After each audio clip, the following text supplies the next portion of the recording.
जी। जब बोलने का नहीं अधिकार रहेगा तो निश्चित रूप से बाबा साहब ने जो हम सबों को संविधान में जो दिया है उसमें कटौती हो रही है। और आगे आने वाले समय में अगर ये सही मामले में 400 पार का नारा दे रहे हैं, जीत जाएंगे, तो निश्चित रूप से सारे अधिकार हमसे छीन जाएगा। तो बहुजन समाज को इसके लिए चिंतित होने की जरूरत है और इनको हर हालत में रोकने की जरूरत है, सत्ता से बाहर करने की जरूरत है और आदरणीय बहन मायावती को देश का हुक्मरान बनाने की जरूरत है, जहां से हम क्या करेंगे बाहुबली के लिए? देखिए, हमने कहा है कि हमें जो खेतों का में नहर की पानी नहीं पहुंच पाती है जी। वो पानी पहुंचाना है। आज तक बक्सर में कोई कॉलेज नहीं खुल पाया, तो हमें वो कॉलेज खुलवाने की जरूरत है। हर प्रखंड में हमने कॉलेज खुलने की बात कही है। विश्वविद्यालय की स्थापना हमने बक्सर की बात की है कि बक्सर में अंबेडकर यूनिवर्सिटी बनना चाहिए, जहाँ से बच्चे पढ़ें, आगे बढ़ें। तो हम विकास के तमाम उन कामों को करना चाहते हैं, उद्योग धंधे को स्थापित करना चाहते हैं अपने पर। नमस्कार, आप देख रहे हैं जनता की आवाज़ जन समाचार। आज हम लोग बक्सर जिले में मौजूद है, बहुजन समाज पार्टी जिला कार्यालय में। आज हम बात करेंगे बहुजन समाज पार्टी के प्रदेश प्रभारी अनिल कुमार चौधरी जी से। सर, हमारे चैनल में आपका स्वागत। धन्यवाद। सर, पहला क्वेश्चन आपसे ये रहेगा हमारा कि आप हर गांव में जन संपर्क कर रहे हैं, हर गांव गली मोहल्ले जा रहे हैं, इस बार क्या रिस्पॉन्स रहेगा? लोग पब्लिक का क्या डिमांड है? देखिए, जो बक्सर की जनता का, आम आवाम का जो सोच है, चाहत है कि हमारे बक्सर को विकसित बनाना है। जी।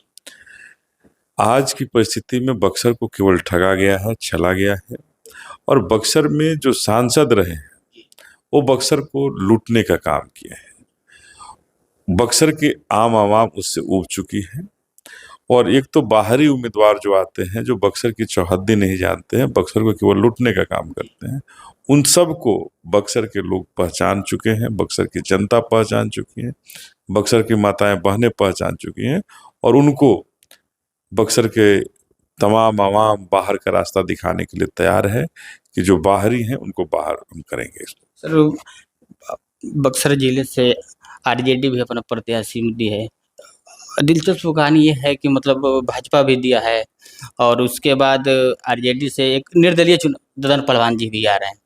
आरजेडी से सुधाकर सिंह जगदानंद जी के लड़के हैं, एक ही फैमिली से आते हैं, लेकिन सुधाकर सिंह आरजेडी प्रत्याशी हैं, निर्दलीय ददन पहलवान जी हैं। भाजपा से मिथिलेश तिवारी जी हैं, एक निर्दलीय अनंत मोहन जी भी हैं, वो भी निर्दलीय लड़ रहे हैं, और एक आप है। इसमें आप लोग किससे फाइट रहेगा?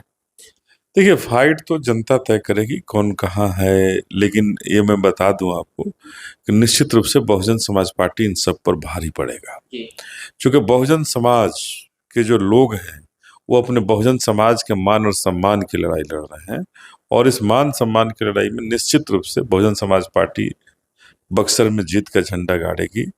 और आज तक जिस विकास के काम नहीं होने से बक्सर अपने आप को ठगा हुआ महसूस करता था, बहुजन समाज पार्टी जब जीतेगी तो निश्चित रूप से उन विकास के कार्यों को करके, जो आज तक बक्सर में नहीं हुआ, उसको करके बक्सर को सबसे विकसित बनाने का काम करेगी। नीतीश कुमार भी कह रहे हैं कि विकास का नाम नीतीश कुमार जी, इस पर आप क्या कहें?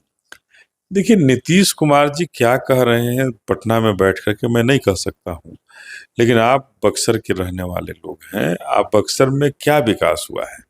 जहां आज भी हमारे खेतों में नहर की पानी नहीं पहुंच पाई, कौन सा विकास है? हमारे फसलों का दाम नहीं बढ़ रहा है।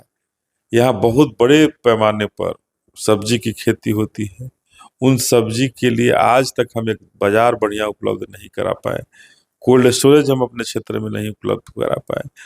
आज चारों तरफ आग लग जाती है, खेतों में, खलिहानों में, घरों के अंदर, उसको बुझाने के लिए दमकल की गाड़ियां हमारे पास नहीं है, तो कौन सा विकास का पैमाना है? सर, हम लोग हर गांव में, हर गली में जाते हैं, लेकिन पब्लिक यही कहते हैं कि हम लोग वोट तो दे देते हैं, हर बाहर से प्रत्याशी आते हैं, जीतते हैं, बड़े बड़े मुद्दा रखते हैं, दिखावा करते हैं, जीत जाते हैं, फिर लास्ट में भाग जाते हैं, कोई विकास नहीं करते हैं। अगर आप सर इस पर साता अगर जीत जाते हैं तो आप क्या करेंगे पब्लिक के लिए? देखिए, हमने कहा है कि हमें जो खेतों का में नहर की पानी नहीं पहुंच पाती है, वो पानी पहुंचाना है। आज तक बक्सर में कोई कॉलेज नहीं खुल पाया, तो हमें वो कॉलेज खुलवाने की जरूरत है। हर प्रखंड में हमने कॉलेज खुलने की बात कही है। विश्वविद्यालय की स्थापना हमने बक्सर की बात की है कि बक्सर में अंबेडकर यूनिवर्सिटी बनना चाहिए, जहाँ से बच्चे पढ़ें, आगे बढ़ें। तो हम विकास के तमाम उन कामों को करना चाहते हैं, उद्योग धंधे को स्थापित करना चाहते हैं अपने बक्सर में, जहाँ से हमारे लोग, बच्चे और बच्चियां जो पढ़ते हैं, उनको बक्सर में ही रोजगार मिल सके। मैं वैसा बक्सर बनाना चाहता हूँ और उसी के लिए संकल्पित होकर के अपने बक्सर के लिए काम करना चाहता हूँ। सर, बेरोजगारी और शिक्षा भी चरम सीमा पर है। लोग गरीब त्रस्त है, मतलब महंगाई इतना बढ़ती जा रही है, इस पर कोई ब्रेक और नहीं, इस पर क्या सोच रहे हैं आप? देखिए, उसी के लिए हमने उद्योग धंधे की बात कर रहा है ना, कि बक्सर में उद्योग धंधे का स्थापना करके बेरोजगारों के फौज को घटाना। चूंकि भारतीय जनता पार्टी के शासन को लोगों ने देखा है कि भारतीय जनता पार्टी के जिस कंट्री में, मतलब जिस स्टेट में उनका शासन रहा है, पूरे भारत पर 10 साल से शासन रहा, और बेरोजगारों की एक फौज खड़ी हो गई। हमारे यहाँ के लोग सेना में बहुत बड़े पैमाने पर जाते थे, और इन्होंने तो सेना को भी अग्निवीर बहाली कर दी 4 साल के ऊपर।